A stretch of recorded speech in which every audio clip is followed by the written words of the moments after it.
Petrov zdar, priatelia, zo Starého lesa. Dnes je pondelok 22. decembra.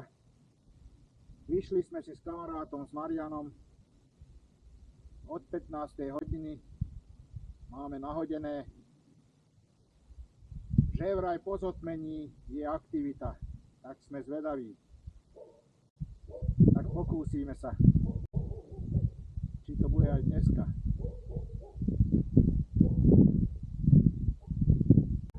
Priatelia, to by som ani nebol ja, keby som niečo nezabudol doma. Vedel som, že budem pri vode aj po zotmení. Včera som nabil čelovku a nechal som ju doma.